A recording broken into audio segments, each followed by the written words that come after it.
오늘 하나님의 말씀 좀 부족해도 됩니다 라는 제목 가지고 하나님의 말씀 증거하겠습니다. 2019년 11월 20일이라고 그래요. 2년 전이네요. 16살 아들에게 너 잘못한 게 있으니 학교에 가지 마라 말하면서 엄마는 아들의 손을 붙잡고 있고요. 그의 의붓 아버지는 아들의 다리에 3차례 칼로 베어버렸습니다. 약 9개월간 자녀들에게 8차례 몸에 상처를 내고 보험금 1,139만 원을 타냈습니다. 그런데 그 부모들은 2018년부터요, 자신과 자녀들의 명의로 30개의 보험을 들고 자신의 몸에 고의로 화상을 내는 등 수법으로 61회에 걸쳐 보험금을 6,733만 원을 지급받은 걸로 확인되었습니다. 사람이 아니죠. 예. 이 끔찍한 사건을 제가 다시 한번 생각해 봤어요. 이 부모들은 과연 어떤 상태일까? 아마 경제적인 어려움을 2016년부터 당했다고 그럽니다. 아무리 노력해도 나는 안 돼. 요즘 말로 이생망, 이번 생은 망했어. 그런 생각이 있었을 겁니다. 그런 무기력함이 지배되지 않았을까라고 생각합니다. 내 몸을 헤아려서도, 내 자식의 몸을 헤아려서도 그 아픔을 감내하면서 금전적인 이익을 취하려고 하는 그런 마음이 있었습니다. 그래서 보험금을 받았을 겁니다. 여러분, 이것을 바로 학습된 무기력이라고 합니다. 우리 일상에서 너무나 자주 보게 됩니다. 우리 학생들 보면 난 공부는 못해 그렇게 생각하면서 영어 포기하고 수학 포기하고 영수 포기해가지고 난 공부하고는 담을 싸라고 하는 사람들이 많습니다. 제가 저보다 연장되신 분들께 책 좀 보십시오 라고 하면 저는 책 읽을 시간이 없어요 그렇게 이야기합니다. 여러분, 이상하게 우리나라는요, 저희 어머니가 항상 하는 말씀이 있어요. 중학교를 안 보내셨대요, 그때는. 왜 안 보내니까 글자 배우면, 학교를 안 보냈대. 글자 배우면 연애편지, 연애질 한다고 학교를 안 보냈다고. 이 공부에 대해서 뭔가 이렇게 거부 반응이 있었던 것 같아요. 또 교회가 안 보내는 이유도 교회 가면 연애질 한다고 안 보냈던 것 같아요. 그러니까 우리나라 사람들이 이상하게 공부에 대한 그런 알러지가 있나요? 나는 공부하고는 담 쌓은 사람이야 라고 이런 학습된 무기력이 있습니다. 이 통제가 불가능한 상황이 반복되면은 똑같거나 유사한 상황이 발생했을 때 어떠한 반응도 쉬지 않고 이상하게 행동하는 게 학습된 무기력이라고 합니다. 여러분, 여기 PPT 보시면 강아지가 이렇게 세 종류가 있습니다. 첫 번째 강아지는요, 저 앞에 밸브를 밀면은 지금 전기 충격이 있는데 전기 충격에서 밸브를 밀면은 전기 충격이 없어지는 그런 전기 충격이 없어지는 경험을 하고요. 두 번째 강아지는 그 밸브를 주둥이로 밀어도 전기 충격이 사라지지 않습니다. 계속 있고요. 세 번째 강아지는 전기 충격이 없는데 밀면 밀으나 안 밀으나 똑같은 경우에 케이스를 두고 실험을 했습니다. 그런데 첫 번째 강아지는 전기 충격이 있으니까 그 주둥이로 밸브를 밀고 그 전기 충격을 띄어서 도망갔고요. 두 번째 강아지는 전기 충격이 있는 거기서 전기 충격을 당하면서 움직이지 않고 있었다는 거예요. 자기가 밸브를 밀었을 때 전기 충격이 계속됐기 때문에 밸브를 밀지 않고도 전기 충격이 계속될 것이라고 생각하고요. 세 번째 강아지는 아무 생각 없이 그냥 뛰어넘었다는 거죠. 이게 바로 우리에게 어떤 행동을 했을 때 적절한 보상이 없으면 계속 무기력하고 계속 실패감이 계속되면은 이런 상황이 된다는 거예요. 강아지들도 그렇게 된다는 거죠. 우리 사람도 마찬가지죠.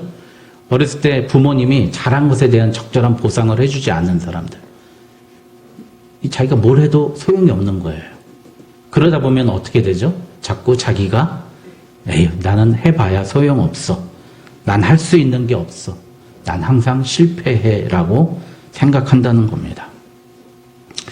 좀 외람된 말씀이지만 제가 청년들을 한 20년간 대하면서 청년들이 바르게 성장하고 바르게 살았던 청년들의 공통점을 보니까 아버지가 사업하는 사람들보다는요, 농사짓는 분들이기보다는 셀러리, 매달 월급을 받는 분들의 자제들이 정신적으로 건강하고 공부를 잘합니다.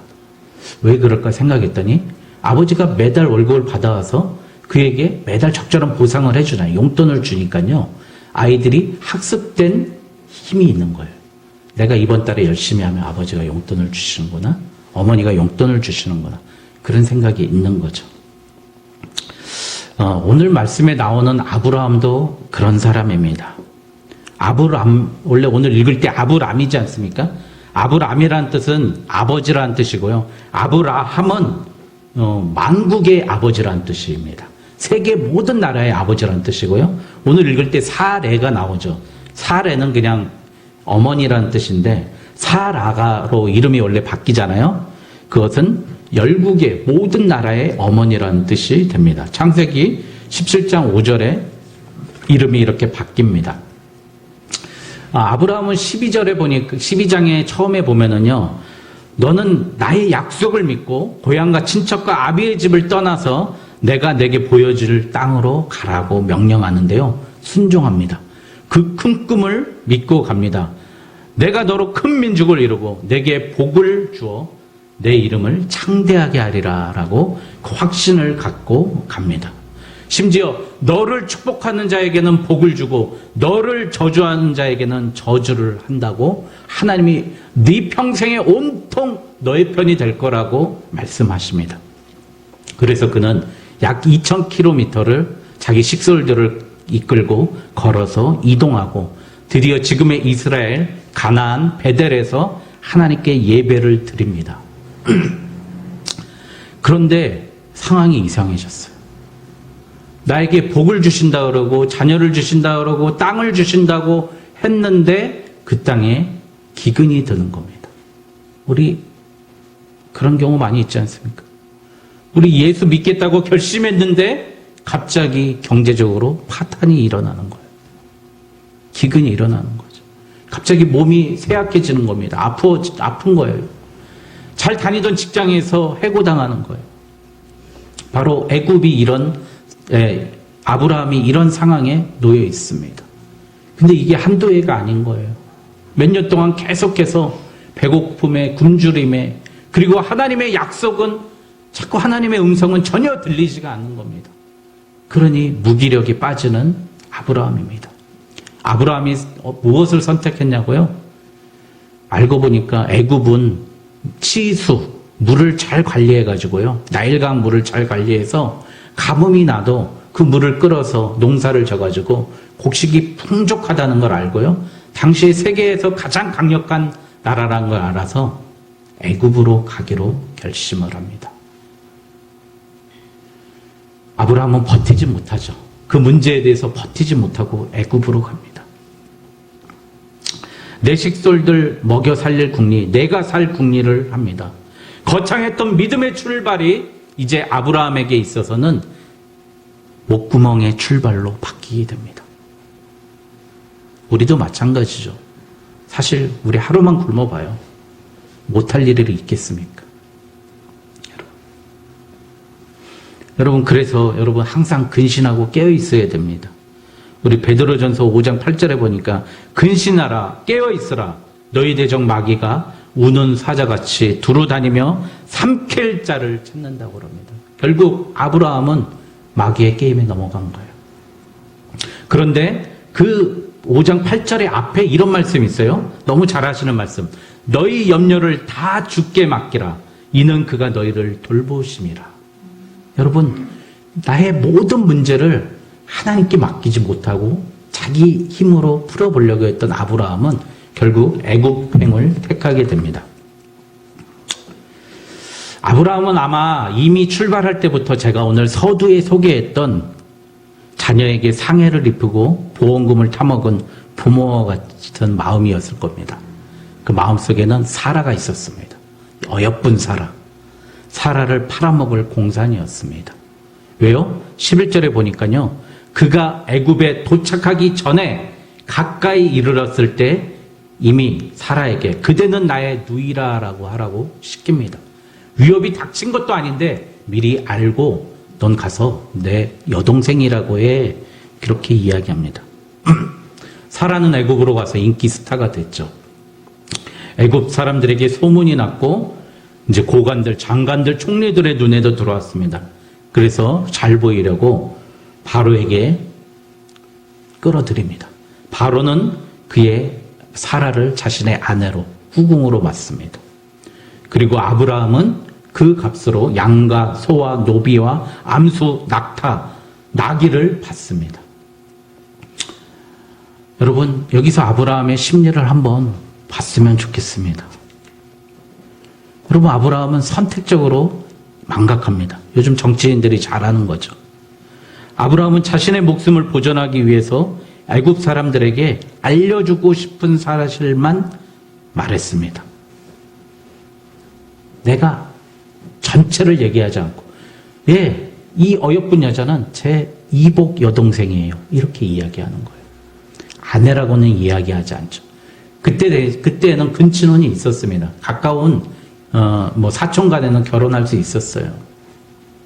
그런데 또 자기의 책임을 회피합니다. 핵심을 살짝 피함으로써 전적인 거짓은 아니라고 생각합니다. 우리도 이런 말 많이 하잖아요. 약속을 못 지키면 어떡하죠? 지금 내가 몸이 아파서. 이렇게 얘기하죠. 돈을 제 날짜에 갚지 못하면 어떡하죠? 지금 갑자기 큰일이 생겨가지고. 이렇게 책임 회피하면서 자기한테 조금씩 느슨해지는 그 시작이 이 아브라함에게도 있었습니다. 그리고 자기애와 집착이 있었습니다. 그는 아내를 이용해서 비열하게 자기 목숨을 유지하고자 했습니다. 그가 뭐라고 얘기합니까? 12절에 보니까요. 오늘 말씀 12절에 이렇게 얘기합니다. 애굽 사람이 그대를 볼 때 이르기를 이는 그의 아내라 하여 나는 죽이고 그대는 살리니 원하건대 그대는 나의 누이라 하라. 그러면 내가 그대로 말미암아 안전하고 내 목숨이 그대로 말미암아 보존되리라. 내 목숨 살겠다고 아내를 팔아먹는 그런 자기애적 문제를 가지고 있습니다. 여러분, 그 작은, 그러니까 죄 같으면서도 죄도 아닌 것, 그런 것들이 우리를 허물어뜨린다는 겁니다. 여러분, 반지의 제왕 아시지 않습니까? 들어봤지 않습니까? 그리고 나니아 연대기도 들어봤을 겁니다. 그 소설을 쓴 사람이 C.S. 루이스입니다. 그 사람이 20세기 최고의 기독교를 기독교를 증명하기 위한 최고의 증명가인데요. 그가 쓴 책 스크루테이프의 편지에서요. 무슨 내용이냐면 스크루테이프라는 이 마귀 중에 왕이 있어요. 근데 그 조카 신참 마귀 웜우드라는 조카가 저도 한번 잘 해보겠습니다. 그래가지고 사람들의 마음을 꼬여가지고요 살인하게 만드는 거예요. 그 다음에 도둑질하게 만들고 강도짓을 하게 만드는 거예요. 사람들의 마음을 꼬여가지고 새끼 마귀가. 그런데 스크루테이프가 이렇게 얘기합니다. 야, 이 바보야. 그렇게 하면은 그들이 예수한테 돌아가는 길이란 말이야. 그런 짓 하지 마. 그렇게 얘기하는 거예요. 눈에 보이는 법적인 범죄를 지면 사람들은 내가 졌구나, 죄를 지었구나 생각하고 하나님께 돌아가게 된다는 거예요. 그런 전략은 망하는 전략이라는 거예요. 마귀 입장에서는. 그렇게 하지 말고 오히려 선택의 기로에 놓이게 되면 그 선택들이 나의 이익을 위해서 행하는 것이지만 이 모든 것이 남들도 전혀 뭐라고 하지 않은 것들, 남들이 전혀 뭐라고 하지 않을 만한 정도의 이기심만 발휘하라는 겁니다. 그리고 아주 작은 죄악이라서 쉽게 받아들일 수 있는 죄를 종용하라는 거예요. 사람들에게 법적으로 문제되지 않는 행동을 하라고 지시합니다. 우리 법적으로 문제되지 않으면서 죄 얼마나 많이 짓습니까? 그리고 불안과 걱정을 이용하라고 합니다. 오늘 불안과 걱정 때문에 아브라함은 아무것도 할 수가 없는 상태가 되었습니다. 그리고 장차의 일을 끊임없이 일어나게, 끊임없이 생각나게 만들라는 거예요. 이 미래를 걱정하게 만들라는 거예요. 아브라함은 광야에 있으면서, 기근에 있으면서, 야, 이러면 우리 다 굶어 죽을 텐데 라고 생각했기 때문에 애굽으로 간 거 아닙니까? 장차의 걱정 때문에 그는 현재의 십자가를 지지 못하게 되는 겁니다. 그리고 이것도 내가 지금 하나님 앞에 최선을 다하지 못하는 것, 하나님 앞에 결단하지 못하는 이 시점이 일종의 성장기고 과정이라고 생각하게 하라는 겁니다. 여러분 얼마나 마음이 뜨끔하십니까?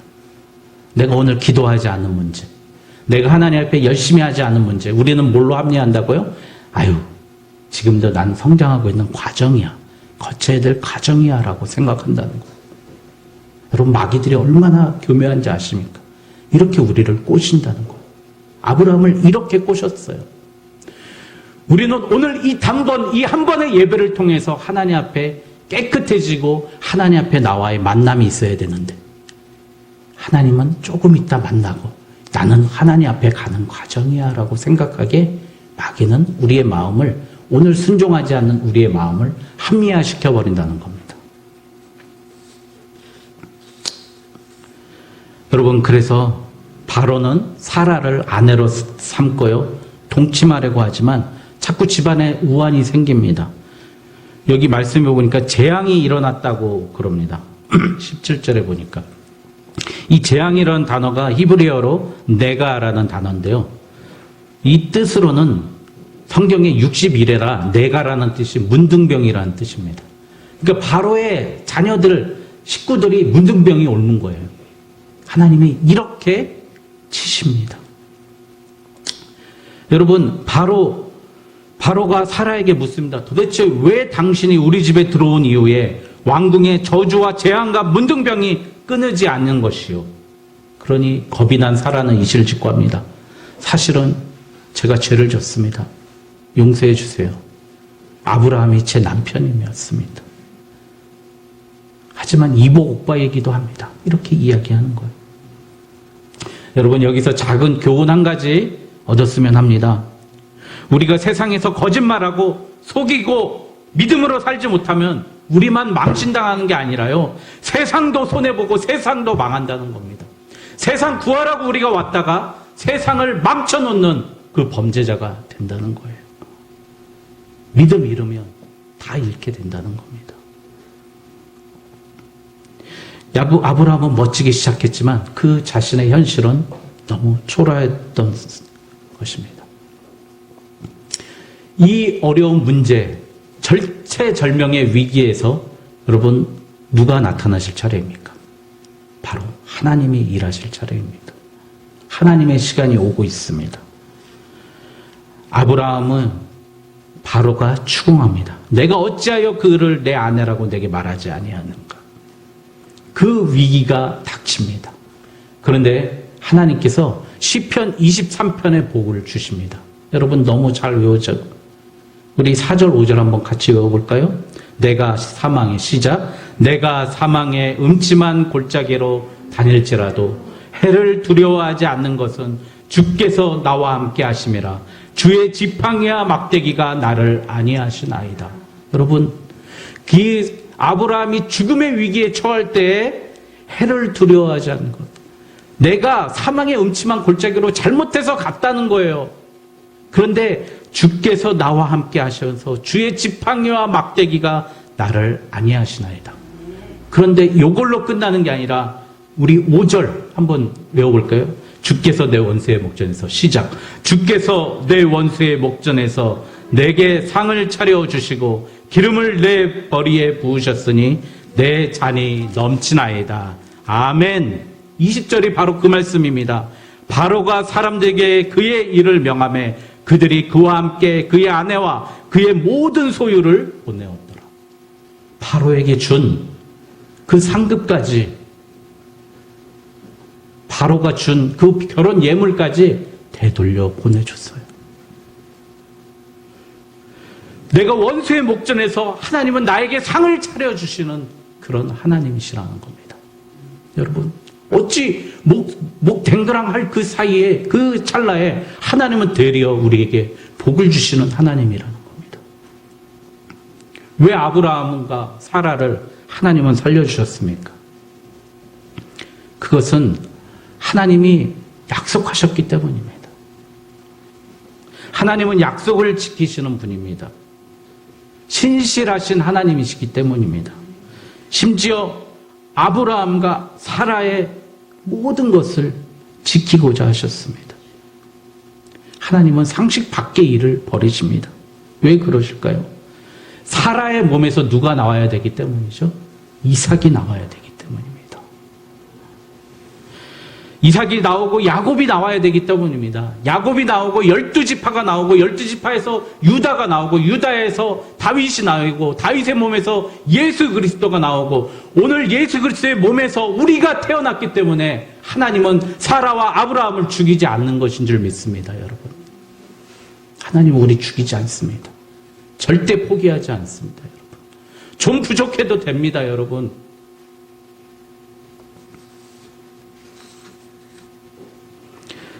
우리는 나를 향한 하나님의 계획 그냥 포기하고 넘어가고 배신합니다. 하지만 하나님은 한결같이 그 계획을 이루어 가십니다.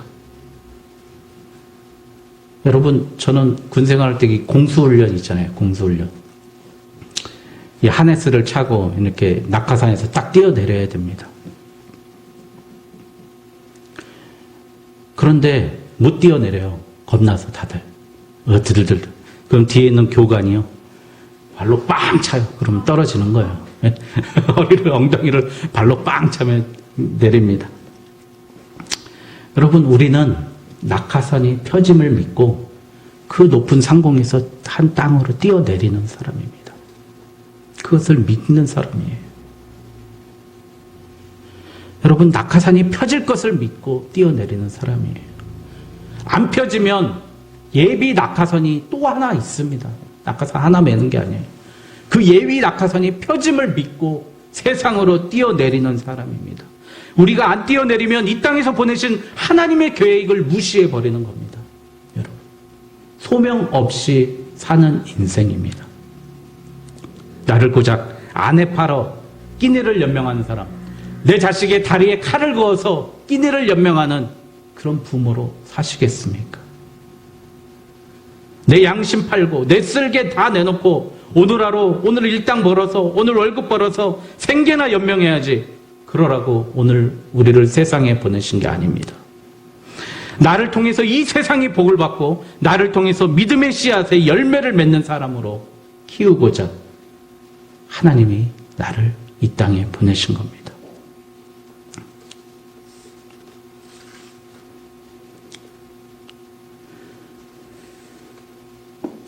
여러분, 이 할머니 아십니까?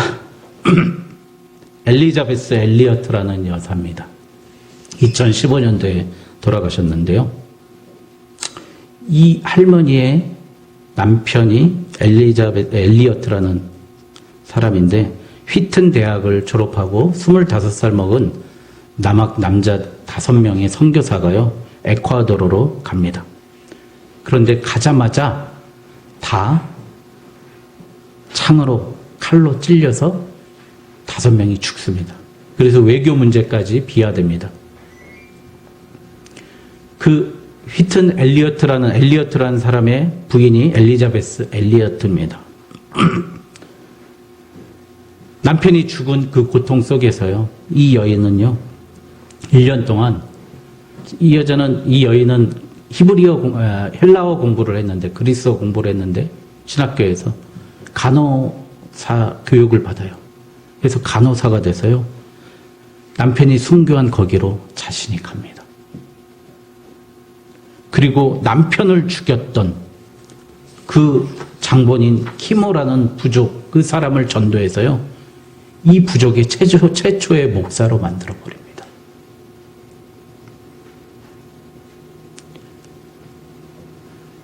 그리고 자기가 공부한 그리스어, 히라버를 가지고 성경을 번역해서요, 92년에는 최초로 이 나라의 방언을 가지고 신약 성경을 봉헌하는 그런 일을 합니다. 이 여인이 한 얘기가 있습니다. 여러분 한번 같이 읽어보겠습니다. 시작. 하나님의 뜻이 당신이 기대하는 것과 정확히 일치하지 않을 수 있습니다. 훨씬 더 나빠 보일 수 있지만 결국 더 좋아지고 더 확장될 것입니다. 여러분, 하나님의 뜻은 자기 남편을 원주민들의 창과 칼로 죽이는 것이었습니다.